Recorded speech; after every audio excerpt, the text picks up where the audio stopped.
Here we go. When you need to amplify, share your stories on the fly. Call past the scope, EDU will bring it to you. Your event, we got you. Conference tips, we got you. Stories told, we got you. Around the globe, we got you 'cause we're past the scope, hey, past the scope, hey, past the scope, hey, past the scope, EDU, past the scope, hey, past the scope, hey, past the scope, EDU, coming to you live. And we are live. It is Past the Scope EDU After the Bell edition for DigSit Summit, which took place today, February 12th, 2021. Man, it's February 12th already? Valentine's Day, y'all. You got some good stuff going on for Valentine's Day? Listen, this quarantine love, folks gonna have to get very creative now. 9 months from now, when we have a second baby boom episode. Hold up now. Going a little too far. Quarantine love. I love it. You and Xavier need to make a track for that. Yep, indeed. All right, well, ladies and gentlemen, we thank you for joining us once again. This is the After the Bell edition for Past the Scope EDU, tag teaming with DigSit Summit, which took place, which is a part of the California State Library Association conference that's taking place. That's a pretty long conference, pretty big conference going on right now. Right? Yeah, it's pretty much running through all of next week till next week Saturday. Awesome learning happening these past 2 days. Yes, and listen, librarians are such a secret weapon at schools. You know, I don't know if people really understand all the things that they do, what they bring to campuses. They're the heartbeat of the campus. You know, why do you think most librarians are centralized inside of the building? It is the heartbeat of the campus, and we need to continue to recognize that for sure. Hey, Miss Nyree Clark, what's going on? Hey, y'all. Hey, Nyree, what up? Yeah, she says they know everyone. Yes, they do. They do indeed. They know everyone and how to connect you to everything. Database, queens and kings. You know, you need it. Your librarian is your best friend in the building. In California, we've just recently did a big push to get librarians into the classroom, so this is very much needed, and librarians are really getting a lot more present in our schools, which is great. Yeah, indeed. Here in Texas, they kind of double as the media specialist here as well, so the tech guru. So as things sort of transition, I shouldn't say transition, that's an ugly word to a lot of librarians, as things become more digital and more accessible, as regards to the network is concerned, they're becoming a master, of that particular craft as well. So they are a pivotal research for learning, at every level, for sure. And that's right. And who is that says they can teach? Plus, they can teach tech. Yes, absolutely. It's Clark. Yes. Mm-hmm. Indeed. So what else is critical is that many times we find in those situations they are providing that digital citizenship content for their buildings. I worked with many as try to help schools become certified schools, with common sense, as far as that digital citizenship context was concerned. So did a lot of work with them as well. So this is the perfect conference to marry the two together, I think. Mm-hmm. Absolutely. Well, what we getting into, Brian, because I know we're diving in. It seems like today we've got an awesome lineup coming in back to back. So let's get into it. We're going to bring in some folks who actually presented today as far as the DigSit Summit. Yeah, I may know some of these folks right here. Just go ahead and bring them in. Bow, bow, bow. As they dance, we'll let you guys introduce yourselves, starting with Selena. Hey y'all, good to see y'all again. I'm Selena Gelbo, co-founder of Lab Education. We presented today, which was awesome, and it was really cool, and shared our 6 foundations at Lab Education, like what we believe to be anti-bias teaching. Gotcha. Throw it over to you, Margaret. And I am just so humbled to be here. So I'm Margaret Atkinson, and I am lucky enough to know Raven and Selena, the co-founders of Lab Education. And I'm a teacher that they have been these 2 angels that have just been by my side since 10/8, who have just really helped my students and me with my culturally relevant pedagogy. So these 2 people are people you need to know. They are going to just go. They're going to go so far. So thank you guys for being here. To Tool and Val and Brian, it's so good to see you. I've missed everybody. Hey, Margaret. Yay, Margaret. Hey, Margaret. I'm finally feeling better. What? Yes. All right, and over to you, Raven. Yeah, so I'm Raven Cole. I'm the other co-founder of Lab Education. So we presented, and then I immediately was all over social media trying to like keep up with everyone because, oh my goodness. But yeah, I'm super excited to be here. So thank you. Yes. Well, you guys had about 183 participants in your session this evening, at least from what I could see and count on the Zoom. And so you guys, it was like jam-packed. I couldn't even keep up with the chat, all the questions, the feedback. So this obviously was a topic that people are interested in and they wanted to know about. And so you guys kicked it off with defining anti-bias education. You shared some things about your 6 core foundations. I believe you also talked about the United Nations Universal Declarations of Human Rights. Too much to unpack even in this time together, but Tell us some things that people that did not register for the conference missed the opportunity that they should know about your session. And we're going to kick it off to you guys to tell us, what do they need to walk away knowing? Well, first, before they say their power, I want to make sure that everybody knows that this is their thinking. That is what makes this so powerful, is that this is something they have developed. This is not a piecemeal, I'm going to use this piece or I'm going to move this. This is their intellectual work, and it has an effect. It has helped me since October. So when they talk about what they're doing, it's visionary. It's from them. Their foundations are there. So take it away. But I want to make sure I preface that this is everything that they have created. It's so amazing. Okay. Thank you, Margaret. So just to clarify, so we did not create anti-bias education. We, have been so fortunate. Selena and I have known each other for a while now. We went to school together, went to college together, went through the same teaching program. And we're very fortunate in that we had some great mentors and we're able to really dig into the idea of like culturally relevant pedagogy from the jump. And so, when we talk about anti-bias education, though, we're really talking about education that is all about challenging bias, challenging prejudice, being very active about what to do when you encounter things like discrimination or bias in your schools. So we basically talked today about what that looks like. We have developed these 6 foundations that we think are like the, Selena has a great metaphor for this. It's all about it, because I think of them as like the pillars, right? But it's not just the thing that holds up your house, but it's more like, what'd you call it? The tent, Selena?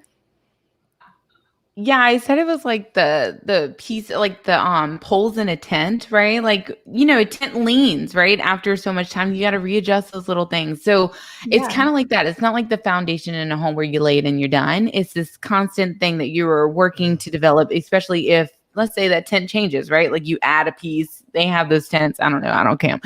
But is my going? I don't camp. But they, it's something that we continue to work at. But we realized that it's really came from, like Raven said, we had our mentors who, 2 of which are Destiny Cooper and Dr. Anna West with Humanities AMP in Baton Rouge, Louisiana. They are amazing. And they're doing great work off our teaching. But we saw that such a young, we're young teachers. We're still learning how to facilitate a classroom, right? And there's so much pressure our first 2 years of teaching. We want to be like them. We want to be like them. We want to be like them. And then we realized there was a moment, took a while, but we realized that we were doing our best that we could, and we had to accept that, but still make the goal to be better. So that's kind of our foundations kind of came from that reflection of like reflecting on our own journey and the support we've given each other, and how that you can be anti-bias where you are in your experience, in your growing experience. You can do it, but also make goals to get better. It's not like, oh, now you're anti-bias. It's like you're trying, you're doing the best. Like there are boundaries that exist that stop us from getting there, but you know, we do what we can with our boundaries and whatever obstacles we're facing. And so that's really where our foundations come from. And we share that to, you know, empower teachers and give them the confidence to do it within their own comfort level in their own environment, because every environment is completely different. So, and that's why it was so cool today. So like we said, we're from Baton Rouge, Louisiana, New Orleans, Louisiana, Louisiana people. And so to talk, especially being able to connect globally, like through, you know, being a digital citizen, I mean, it's amazing to be able to kind of share and collaborate in this way. So second year teachers, I'm hearing, that's phenomenal. What? oh, wait, no, rewind. Sorry. How long have we been teaching? What? Since 5 or 6 years, still younger teachers. But Yeah. it took us 2 years of stressing about trying to be like our mentors, those first 2 years. And then like year 3, we were still stressed, but not as stressed. And I think we started to figure it out. And just this year, we've been able to articulate what we've learned from our friendship, which is where that community foundation comes from, and the transparency that we've shared in the community, you know. And so it's just our experience in realizing how have we been able to do what we do at this year, because teaching is exhausting. People leave after 5 years for a reason. Like, you know, how have we been able to support each other through this learning and still try to get better each time? And that's kind of where that came from. That's awesome. Margaret, so tell us, I mean, you're a language arts teacher. And so with this anti-bias education and some of the thinking that Selena and Raven have had, how are you implementing this into your classroom if other people are like, well, I don't even know if I need to bring this into my classroom. Maybe I'm not even in a school culture or climate that is open to this idea and it gets very sticky. How have you been able to implement it in your classroom, in your building?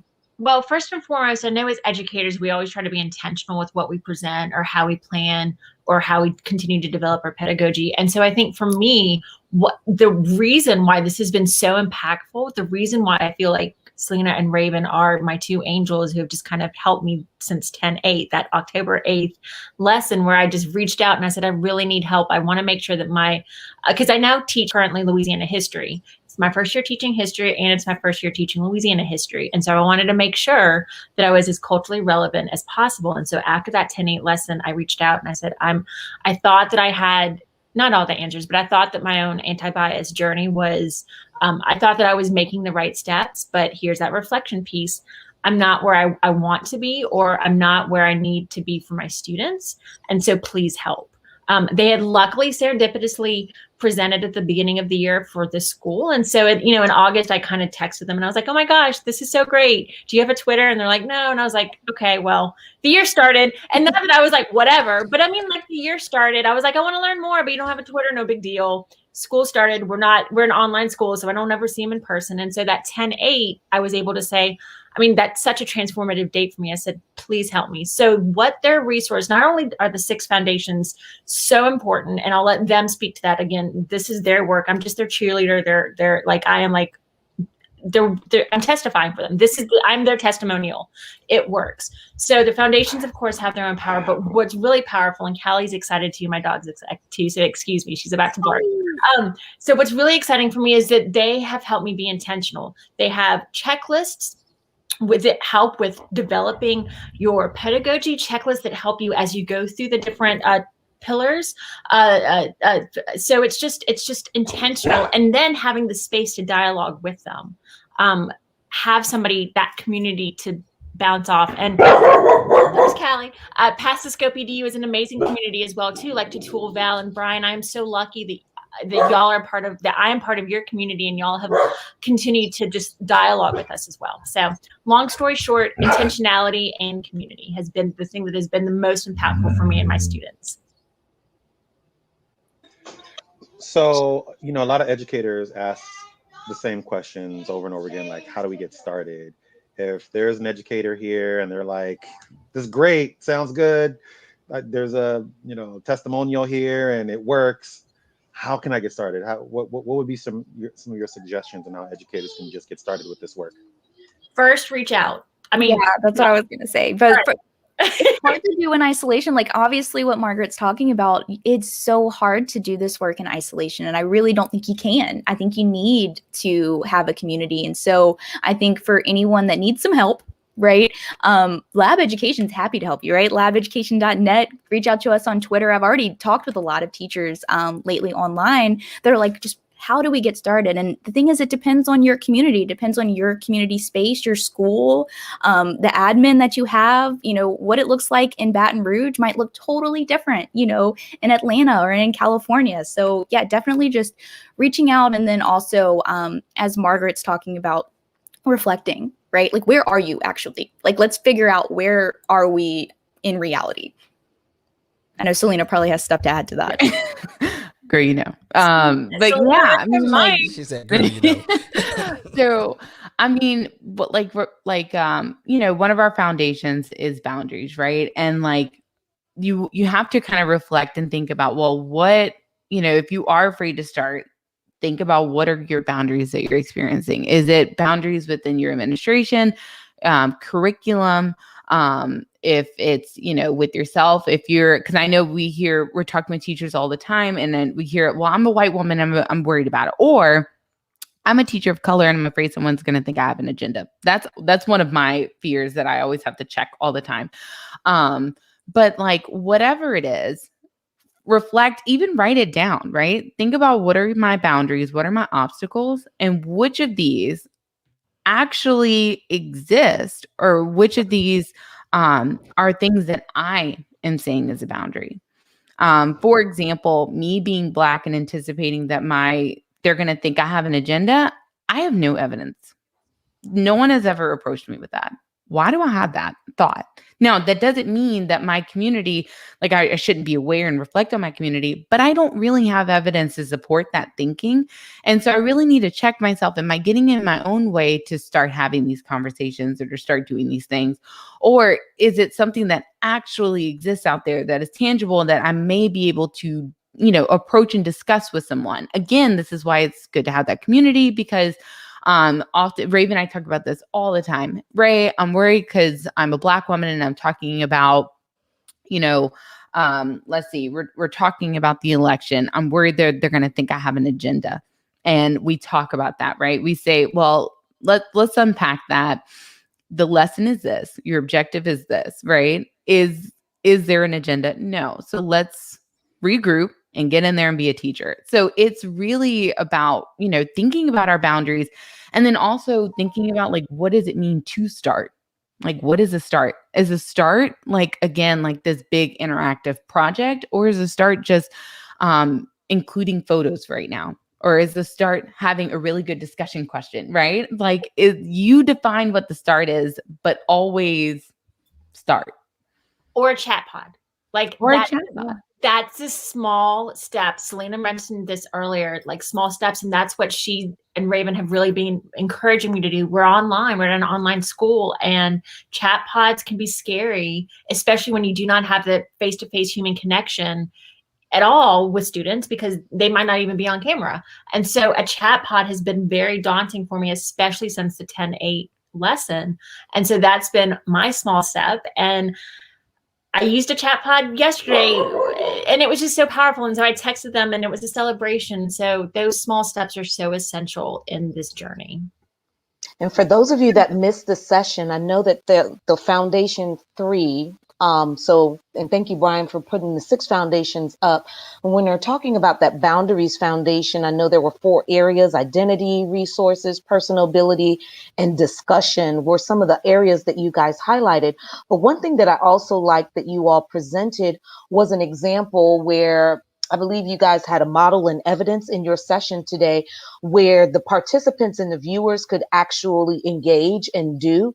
And you presented a scenario. I believe it had something to do with a Louisiana library getting a grant rejected once they found out that voter registration was tied to it. And how do you have that conversation?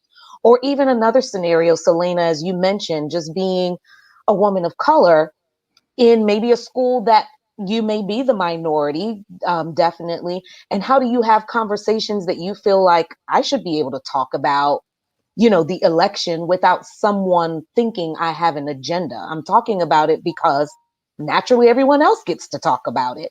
And so why do I need to be coming in with an agenda, or why do I need to silence my voice because ... And so when you guys mentioned this model and evidence, I thought that was a very powerful piece. I wish there was more time to unpack that in the session. Yes. But that's just a taste I could imagine of what Lab Online or Lab Education offers to schools if they want to book you. So let's get to the money. How do schools, yes, how can they connect with you if they want to have this training for their teachers, for their admin team? How do they find you all? So yeah, no, that's so again, this presentation today was kind of like a snippet of what our online workshops look like. We're about let's practice, right? Because you need to prepare. Like when we talk about boundaries, well, we're anticipating boundaries, right? And so to connect with, first of all, we do offer professional developments with schools. We also offer them with individual teachers. You can schedule a consultation with us at labeducation.net, or just reach out to us on social media, because bottom line, what we need to do is figure out what's best for your community, right? Maybe you need a whole workshop about community building. Maybe you need a whole workshop about how to establish boundaries in your classroom. Or it's about, hey, kids keep bringing up these topics and I don't know how to handle them. And we're like, oh, well, we want you to be, confident. We want you to confidently navigate that. That's part of our mission here. So we'll go through and we'll provide models for you, and we will walk you through what our typical process is for breaking down these really hard topics. But yeah, well, look, there's our website. Selena designed our awesome logo. That was our Talk Now workshop we offered on February 4th, where we kind of dug into these foundations and actually had the opportunity to really practice that evidence part. One of our big foundations is evidence and going back to facts. So yeah, it was great. And to add to that, Ray, we have a new one coming on March 25th. So if you missed that Talk Now workshop, we'll have another one March 25th. And we'll be updating and sending that information out really soon. But yeah, March 25th, we're really excited to do more Talk Now, where when we do it too, it's like, the 50-minute session, man, that was like, set, go. Like it was like a race. So I was like, but I was constantly checking the clock, just staring at the right. clock. Like, am I Literally every other thought was 50 minutes. So, but in our workshop, we actually have more time to really engage in a dialogue and talk more and be like, and then take a second and not model necessarily. Well, we obviously are always modeling, but like there's that session where we ask folks to really like, hey, without any input from us right now, what would you do? Think about it. And so we give them the space, and again, doing what's your comfort level, because Raven and I are totally different. I am that teacher that, in the moment, I'm like, but I can remember like the general stuff, and I can recognize like a general, like logical, fallacy, where Raven's like, on the night of the 13th, this happened. And like, she will remember the facts and I cannot, but that's our boundary, right? Like we acknowledge our comfort level, and I'm better at, recognizing, and providing questions and giving generalizations, and Raven's good at the details. But our workshop, we dig into that. And like Raven said, like that's one right now, but we're building more and we'll have more to come. So we're really excited. So if any of that works, let us know. And if you're interested in any of those particular foundations, let us know. We will definitely make room and design a workshop that's about that one for you. Yeah. And I think, I'm sorry. I think I'm sorry, Brian, but just to jump on that idea about designing it for you, again, I was lucky enough to have the people at my school that wanted to be my friend. I was just like, will y'all be my friend? But what if you don't have that? Yes, you can have a community. And so what lab education also does, again, has something where you can kind of have a guide for yourself. And then that's exactly it. Taking that diversity, acknowledging where you are, and then giving you tools so that if you are alone in that moment, if it were just me, I could take what lab education has developed so far and kind of apply it for myself while I'm looking for my community as well. So, and to build on that, Margaret, the goal here for Raven and I is to not necessarily be there for everyone. Like, we want to be there for everyone, but the goal is to make everyone awesome support for each other. So is building that community and extending that. So that's something else we can definitely get into and talk about in one of our workshops, is how to have a community that checks each other and help each other through this work that is so hard. So excited. So much to talk about. Yeah. Well, you definitely know we got mad love for y'all. You know, love what you're doing, and we see beauty behind it, and we know it's actually going to grow even further from where you are. We would have you on any time. You just name it, anytime, and whatever we can do to support you, please don't hesitate to let us know, for sure. Thanks for joining us today. Thank you. Thank you guys so much. Have a great rest of your bell. Thank you guys. You guys are awesome. Thank y'all. And happy Mardi Gras. Yeah, happy Mardi Gras. Indeed. Send me a king cake, please. All right, ladies and gentlemen, we're going to bring on our next group of presenters from today. And, after, Raven and Margaret, I know they don't want to leave us, but I need y'all. I need that spot. I need that seat, ladies. We have to go? All right. We actually have to leave? Selena's like, we have to leave. And I need that seat. Y'all ain't gotta go. I know. Well, this is a great connection, as Mary Alice, talking about this DigCit Summit. And, when you're talking about digital citizenship and just interacting with people and humans online, just people's comments and how you're treating them. So, I mean, today was just jam-packed, and I'm just glad that I had the day off to be able to jump in and see the sessions, because otherwise I'd probably just be getting on right now trying to figure out, okay, what were they about? And so, Brian, I don't know who's backstage because you can see those folks, but I'm thinking we're supposed to have another 3 lined up to go. Well, why don't I just bring them on right now? Oh, there they are. There they are. There you go. All right. Look at there. I know some of those folks. Nice. Yeah, and I think Jamie Donnelly might be coming in too, so just keep an eye out for her backstage as well. All right, excellent. So we'll go through the introductions all over again. We'll start with you, Noah. Sure. I'm Noah Daniel. I'm so psyched to be here. Hi, everybody. Hey. And then to Nicole. I guess I'm next. I'm in the middle. Hi, I'm Nicole. So I'm the co-founder of Elementary, and I just had a really awesome presentation. So thank you all for being here. All right. Hi, everyone. I'm Michael Drezick, and I'm a district tech integrator at Lakeshore CSD, and I'm happy to be here with you all for a few at After the Bell. Excellent. So Noah, you didn't tell everybody where you were. I just realized that I did not. I just presented on building digital citizenship by unpacking photographs, really decoding photographs, and it was a wonderful session. I loved being here, and I was so privileged to be part of this whole scene with some really cool people. I can't wait to catch up on all the sessions I missed. And I get to have some FaceTime with you, Brian, because we recorded, but that's right. That's right. Yeah. Just to plug, I was on her podcast. Wonderful podcast. Go check it out. Maybe I'll throw the link in here later on. We'll see. Thank you. Michael Drezick was on the P3 also, by the way. Actually, Michael was the one who connected us because Mike was on my show. Yes. You're right. Very nice. Love how I'm sorry, we don't mean to hog it up, ladies and gentlemen. I'm interested in all of your playlists. We can leave. Come on, Valerie.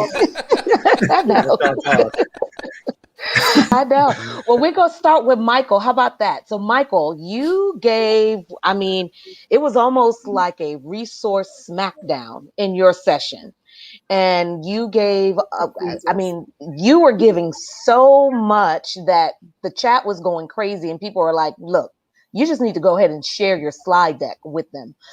Tell us a little bit about some of the tools that you recommended or resources as we're talking about digital citizenship, how that, you know, goes across the age levels, and then some of the projects and people that you've connected with, not just locally or nationally, but even internationally. You spoke about that. So share with us your session today.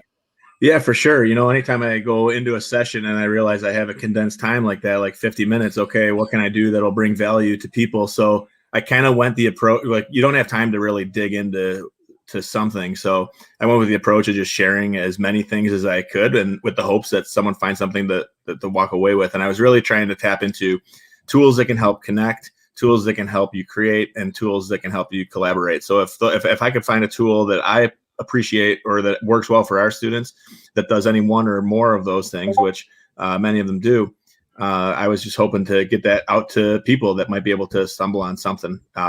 You know, I look at, you know, I talk about kind of where the libraries have evolved, I guess, as a space for learning and as a hub for learning over time.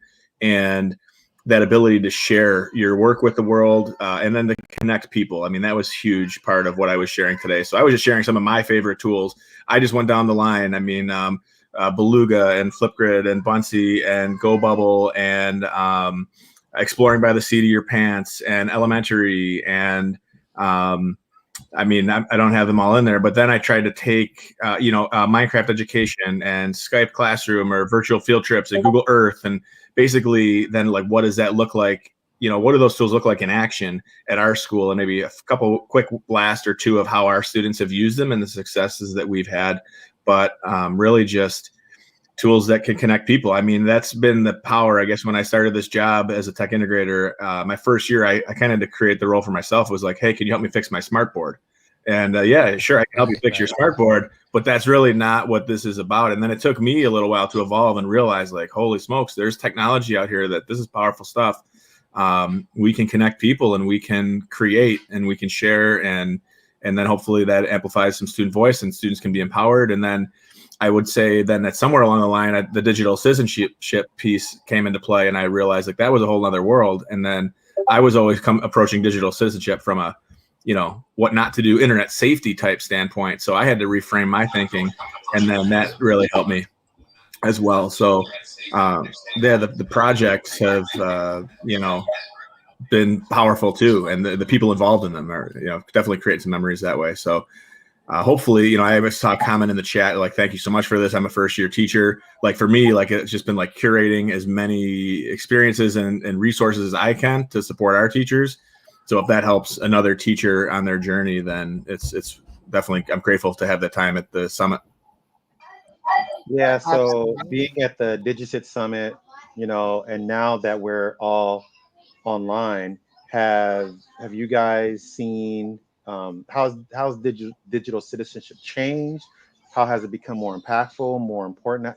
How has all of this changed now that we're forced to be? That's my soundtrack in the background. How has any of this? How has this changed now that we, you know, we're all online? Yeah, I mean, I don't know. I mean, if anyone else wants to step up and answer that, because I've been talking this whole time, but I mean, it's definitely, I've seen an evolution. So yeah, but no, go ahead, I always have something to say, but go ahead. I'm just like, I'm just going to listen to Michael. He's great at talking about all these things. I'm like, okay, go, Michael, go, Michael. I'll be the cheerleader. I think the main thing that I've seen, like, just personally, I talk to a lot of parents as well, and parents see their children online and they want to know what their children are doing online. And online doesn't necessarily have to be this big, bad, scary place where, I don't know, people get and hack into your information, kidnap you or something like that. We can't think of like the internet to be like that. Otherwise, we would just hole ourselves up into our room and not go out if that's the case. So we see a lot of parents, and I think teachers as well, understanding now that people are going to be online, especially with COVID. It's a reality. How can we make the most of it? And we see a lot of things that have sparked because of this. Like now I'm in France, I'm talking to you guys. I wouldn't be talking to you guys probably without all of this happening, because most conferences would stay within their like local area, maybe national area. We wouldn't have international connections as much or as easily. Classrooms wouldn't have as many connections as easily. We're kind of forced in this situation where we have to kind of innovate in a new way. And it's kind of great because we're all at the starting ground together. It's not like we trained for this, because who could have expected that COVID would hit and all of us are in this situation. So even if you were like a supposed e-learning expert, in reality, we're all at the same point because we never had experienced this before. So I think that's kind of a really interesting thing that I've seen, at least personally. And parents and teachers, they're interested in understanding how can my kid connect with other kids, because we are isolated. Students are isolated. We're humanly isolated from each other. We want to connect, and that's why we're here. And students are the same way. They want to find meaning in their lives. And one of the ways they can do that is by creating, by sharing, by, you know, having these social interactions. And that's why like Michael's presentation is really powerful, I think, for a lot of people, because all of a sudden they see all these new tools that they can now use to promote student voice and get them engaged in new ways that, you know, if we were to talk about just a pencil and paper classroom, it wouldn't be possible. As well, I mean, I guess you could still like mail postcards, but it's not as easily done. I want to play off what you're saying, because that's really been for me the most profound part of it, is understanding voice in a totally different way. Understanding voice by not seeing my students and actually hearing only their voices and really getting to know them. But also, like in my presentation, I actually used 4 Jamboards simultaneously. And I was totally nervous. I thought I could just blow up in my face, but it was actually amazing. And as I'm doing that, I'm like, 200 people just shared their voices simultaneously. Everybody had a place. Nobody got there first or second. Like, it was all a shared experience. And it's an incredible thing to see what we can do in those spaces to invite people to share, not wait their turn, not raise their hand, just express themselves how they need to. And I think that that's the great leveler that I will certainly take back to face-to-face, but it's my greatest pride that I got to learn that part during this time. That is so That's a good. powerful 'Cause, you know, statement. yeah, Yeah. so many teachers are complaining about cameras being turned off and how do I get my kids to engage.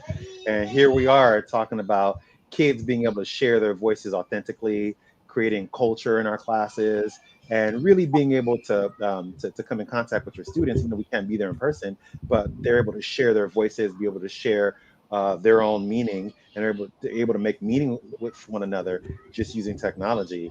That's fantastic. But I didn't believe that at the beginning. I actually thought, like, I am an in-your-face, woohoo, I'm teaching today, let's everybody get excited kind of person. I'm like, I do not translate to online. And I look for nuances and facial expressions. Oh, I lost that one. I got that one. What do I do in a classroom? It is a vibe. And I thought, I'm not going to be able to do this well. And I have learned so much. I'm so grateful. And I really think that it's about shifting perspective more than it is about learning the tool. Mm-hmm. Yeah, I really want to play off on that, because I think the students were like, hey, we've been doing this for a while now. Have you heard of Twitch? Like, it exists. And we're like, wait, like now all of a sudden we can communicate with each other without needing to have a camera on. It's like mind blowing for us, but I was called a boomer in one of my sessions by a kid. So what do you expect? Really? Yeah, I was leading a club and they're like, you're such a boomer. How can you not know this? I'm like, I'm not even 30. Wow. I'm Wow. sorry. Well, I know, Michael, in your session, the Digsit Kids book was brought up, and I believe you've got chapter 7, page 53 in that book. Tell us a little bit about that, and then we're going to ping it over to Nicole, because one thing that you mentioned, Michael, the tool was the elementary tool, and then Nicole can tell us about elementary. So we'll let you talk about chapter 7 and then ping it to Nicole, and then we'll close it out with Noah. Yeah, no, I mean, my chapter was really about using game-based learning as a tool to accelerate learning or to create some pretty powerful learning experiences. So we had a Minecraft education club. I didn't know much about it, so it helped me kind of learn with the students. You know, I was a gamer, but I played sports games, not Minecraft. So it was letting the students kind of co-create, like, hey, what kind of rules should we have for this space? I mean, you can build some stuff and then someone else is going to go out and smash it down, or take all your, what do we want this to look like? So really the chapter's about like how they co-created the rules for their community. It's a digital community. And I mean, so much of that ties into like, we're just real life, authentic experiences. So, and it was really, that was kind of where it goes from that. And then, what other types of global projects could we do with a tool like Minecraft Education? It's just like when you have a sandbox to create, I guess anything's possible. So I just kind of, we've literally connected with students in classrooms all over the world in Minecraft, sometimes in the same world, sometimes in a world that we pass on to another school in another country. And it's just neat for the kids to throw up a billboard and, say this is a school in Japan. And at one point we used a Creatables mod, and the kids actually put Japanese art up on the wall, and it got our students curious to like go and Google search and start looking stuff up. Nice. It just, because they were in their element, they were in their Minecraft. That was just something that was comfortable to them. But and as students, that they never really looked at it that way. They played the game the way they played the game. We tried to bring in the education aspect, and it was like kind of a great shared experience for everybody. So this Japanese thing is like, it's just foreign territory to me. I mean, my son is walking around the house and he's speaking in a different language and singing songs, and I'm like, what is going on around here? I mean, there's all this Japanese stuff, and I'm like, look, we don't even hang out with Japanese people because we not in that way, but we don't have any Japanese friends. I'm like, what is this thing? But I guess it's all the gaming world. I mean, this anime, I mean, it is foreign to me. So you're absolutely right. They're connecting with other kids. They're picking up on culture. They appreciate it. I'm seeing it in his artwork, his doodling. So you're right. Once you just give the kids the opportunity and the exposure, where their minds go with it is mind blowing. And I just hope us as adults will not stand in their way. Amen. Just because we don't understand it. So Nicole, tell us about your elementary and your free coding Saturdays that you offer in the session that you did today. Yeah, so every Saturday I hold free kids clubs. I have 2 sessions. One of them, I don't know the time zones. One of them is for younger kids between grades 3 to 5. I do mostly like choose your own adventure stories where we collaboratively come up with the person that we're, our protagonist, maybe our antagonist, the name, the plot, the setting. The kids come up with that and we code it together.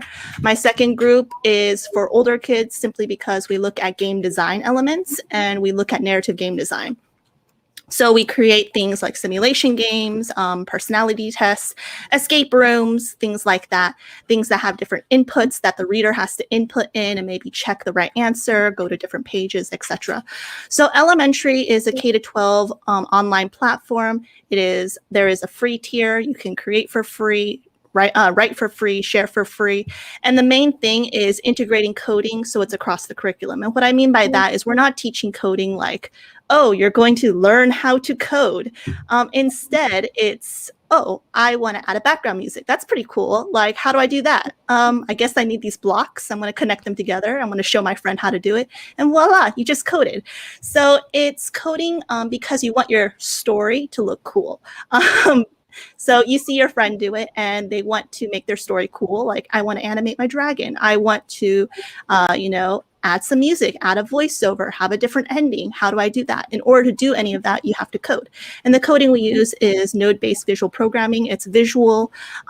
It's connected to, it's very similar to real world software such as Unreal Engine or software that creates some of the animations or movies that we watch, which is pretty cool. And has that real world connection that gets kids really excited. Just say Fortnite and Rocket League and say, oh, the game engine that makes that has a visual coding environment that looks similar to this, and they'll go crazy about it. So that's the main thing. And I think the main purpose of Elementary is just to get kids to write, because I see a lot of students losing a lot of their writing capacity, let's say. We are doing a lot of stuff via podcasting, via vlogging, via videos. And yes, that's great for student voice. That's great for, expressing ourselves. But we lose a lot when we lose writing skills, and not just like the pure act of writing, but when we write, we have to rethink what we're actually writing about. We have to read what we write. We have to revise what we write. And those type of things are lost when we just speak. Like when I speak, there's no filter, it just goes, and that's it. When I write, I have to actually read what I write, realize that what I wrote doesn't sound good and isn't good at all, and then have to rewrite it again. So it's making writing engaging and fun. And yeah, Valerie, you mentioned like anime characters. We have a ton of those. So you can create what are called visual novel stories with different anime characters, and they have different dialogues and stuff. Middle school kids go crazy about that. And I think it's just so great that, you know, kids are excited about creating and writing and coding, and people who might not think they're coders will want to code. People who don't like writing might want to write because they like to code. And it kind of breaks down these walls that say, oh, you're a coding gamer type of person, and then, oh, you're a, you know, arts, literature, music type of person. And instead we could all just be creators and create in different ways. So yeah, that's my spiel. And I can vouch for that. Our students absolutely loved it. And we did the virtual field trip, and the fact that they got to connect with somebody living it was really cool for our students to see that in Nicole, someone chasing their dreams, someone creating, somebody, I mean, and she connected with the students so well. So I would encourage anyone to take advantage of that virtual field trip, because it was a great experience for our kids. Yo, and I'm not going to let this slip. You just say you were in France? Yeah, I'm in France right now. So I kind of traveled around the world. It's midnight. Yeah, it is midnight. It's past midnight. Sorry. Past your bedtime. My goodness. I'm a developer. I don't got a bedtime. There you go. There you go. That's what I'm talking about.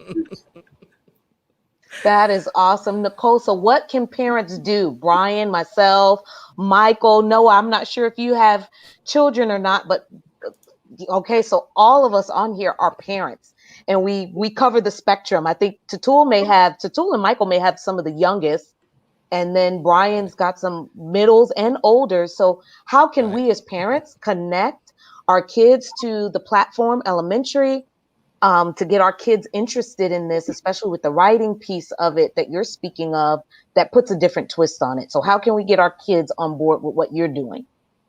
Yeah, so I think the easiest way is the coding clubs is probably the easiest way of getting on board, because then they can have an introduction with other kids, which is also really important. They can talk to each other. It's a social experience. They can vote on what they want to do.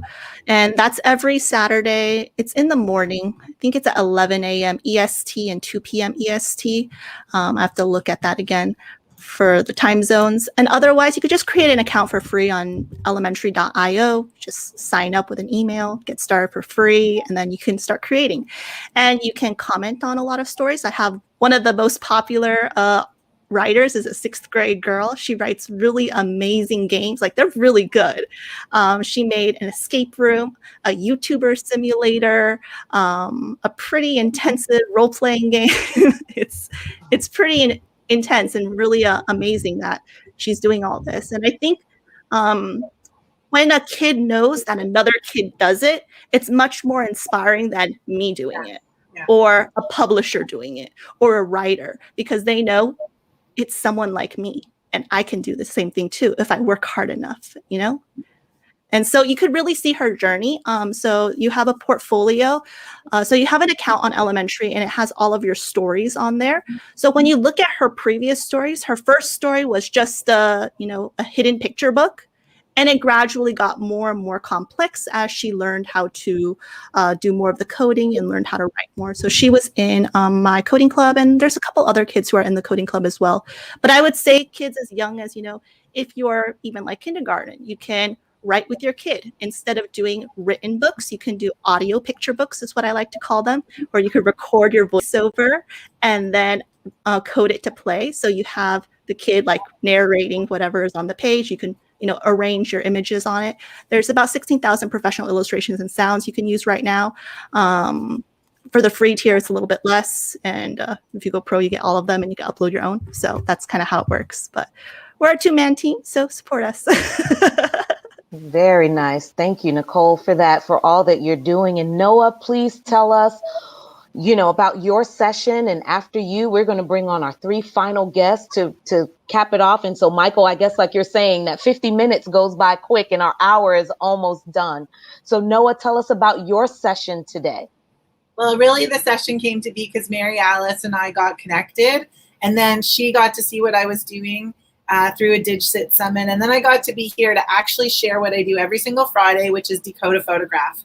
And I take a photograph, and my students through 4 stages of describe, analyze, interpret, evaluate, and each stage does something different, taking the learner deeper and deeper in an independent experience while simultaneously sharing in this decoding of a text that turns out to be a really important lesson. And whether it's an explicit lesson on digital citizenship or media literacy or understanding the world, current events, political challenges, history, anything can be a rich text if you use it in a way that invites students in, that gives them lots of things to wonder about and lets them substantiating their ideas with evidence and then taking them through the story. So you can see my deck. There's a lot of powerful catalysts for conversation, catalysts for writing. You can use it across grade levels, across the curriculum, and it can not only help you meet state standards or core curriculum expectations, but it can really help to build important skills that connect students to each other and themselves.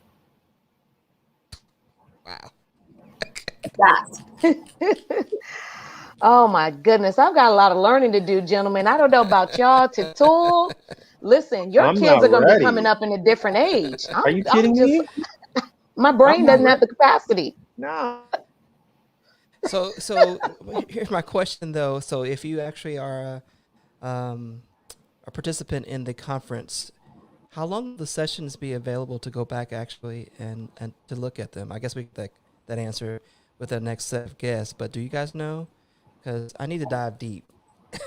I also need to dive deep, and I asked Mary Alice in 6 months. Yeah, I was saying, how am I going to process all of this incredible stuff? I'm going to need days just to hang out with Michelle, like with Michael, with Nicole, with all the people that I saw. I need to revisit the one I was at. So 6 months is a wonderful amount of time. Thank you, Katie, and all the organizers for making that happen.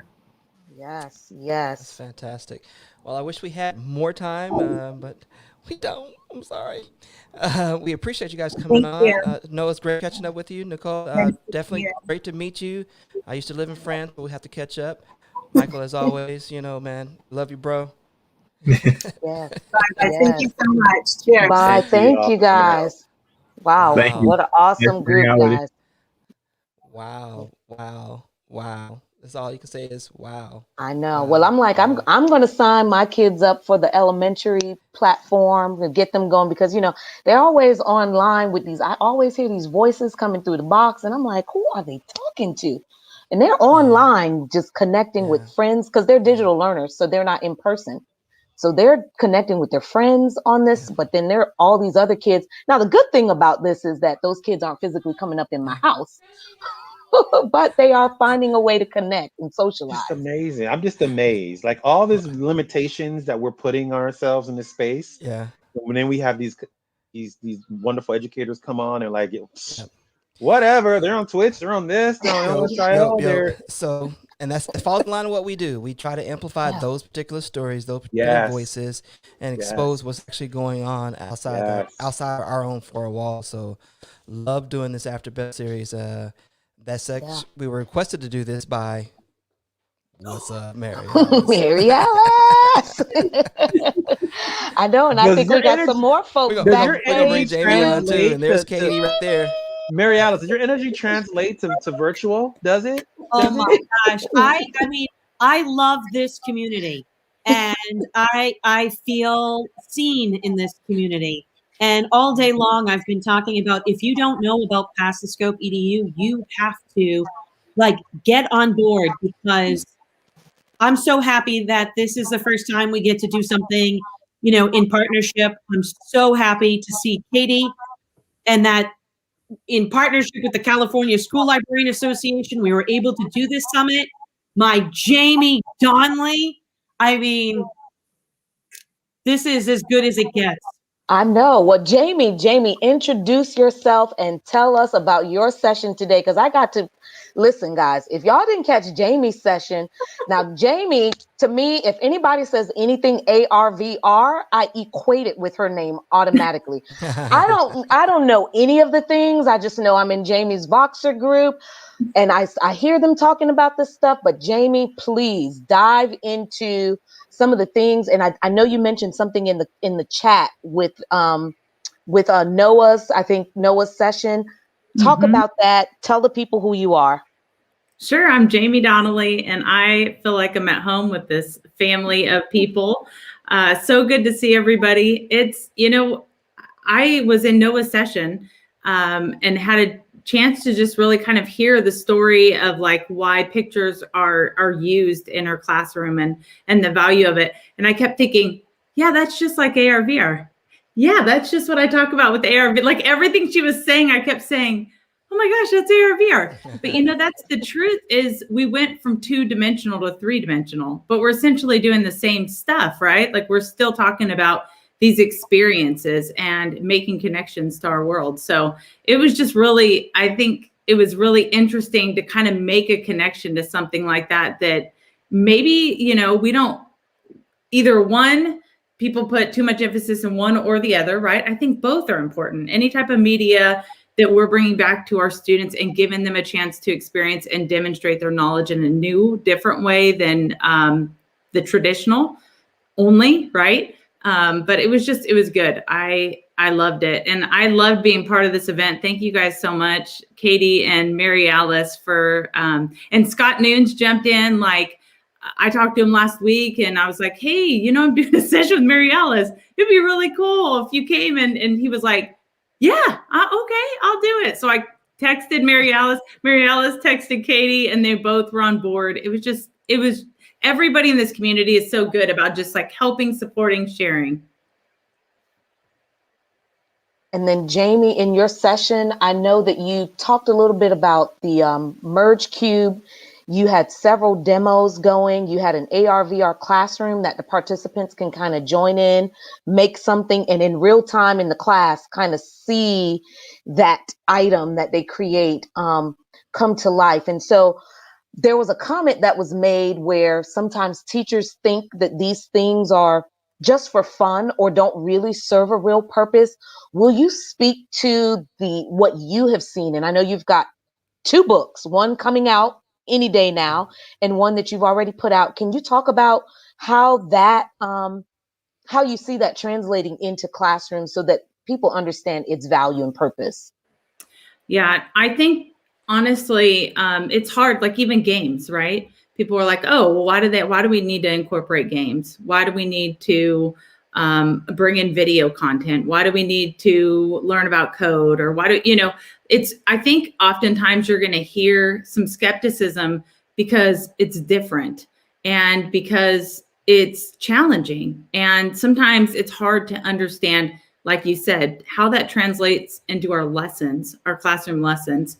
But at the end of the day, if it was really about our students, I think all of that is so easily answered. Like, why are we doing anything different? Because our kids demand it. They deserve it. And we can't be stuck in the past like that. We need to think about what skill sets they need to have for their future. We need to think about how they would like to, display their understanding and knowledge, how they would like to dig deeper into content. And it's not always AR, VR. There's going to be a lot of different ways that you can approach that, but it all comes down to knowing your kids. And if you really dig deep, it's not about what your skill set is. It's about what they really want to embrace and learn. And how can you leverage that to support them in their learning journey? So it's all of those pieces come together. AR, VR is my passion, but I know that there's kids out there that's their passion too. So, you know your students, you know what their needs are, you know what they're excited about. And I think it's going to look different across the board to different classrooms and to different students. But that's the point, is you're flexible enough to say, what do my students need? Let me make that happen. Sweet. Well, I know, guys, we're coming down to the end here in the close. Jamie, tell the folks where can they find your books. They want to dive deeper. And then we're going to pass it over to Katie and Mary Alice just to kind of tell us, what we should anticipate. Katie, more so for next week. And then Mary Alice, just today, your thoughts and feels on how Digit Summit went today. And then we'll close it out. Thank you, guys. Do that quickly. Oh, yeah.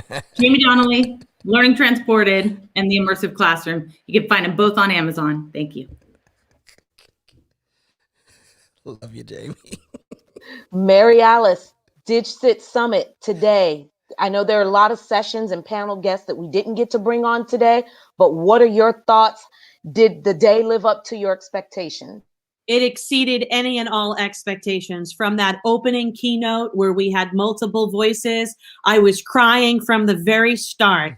And to see all the different types of topics that were brought in, really critical conversations, and how you just, digital citizenship isn't just one more thing. It's not an add-on. It's embedded into absolutely everything that we do, no matter what grade you teach or what your content is. And today was the perfect example of learning side by side. Yes, I heard that theme a lot, learning together and doing it all together. And Katie, these past 2 days and then next week on the 19th and 20th, what are you hoping to do just as president of the California State Library Association? Tell us, what are your hopes? I'm really hoping for more of the same. I can't say it's going to be better because these past 2 days have been so wonderful, but it's just getting that more and more, looking at things from a different lens, having some more tweaks, getting different ideas, and coming back and pulling it all together, doing that intertwining. So none of this is like on top of. So really helping us like cluster. And I love what Jamie was talking about it being fun. And you mentioned, well, what about when people say this is just for fun? So I'm going to say just is no, but fun is heck yes. Why should school be boring? So we have tons of sessions about it being fun and exciting, just like we had today, and also some heavy conversations because some of us need to really get a little uncomfortable. Well, actually, I think all of us need to get uncomfortable and ask some hard questions. And we had some of those conversations today, and really proud of the conversation that happened. As being on the back end, it did create a slight problem because people didn't want to leave the sessions. Like, okay, fine, we'll do this later for like half a day, just this one. That's how all of them were. So the voices being shared and this journey that we've been all mentioning, it truly is this journey together. And we want to continue the journey with all of our new friends. Absolutely. You guys did wonderful. If folks want to register still, is that a yes, they can? Yeah, it's a big yes. Okay, guys, please register. Connect with these ladies online, any of the panelists that you've seen. There's so much learning to do. And as Mary Alice said, we can all do it together and continue to be good digital citizens. And most of all, remember the human side of citizenship. This is Past the Scope EDU After the Bell series. Thank you guys for joining us. And we'll see you next week. Wow. Past the scope.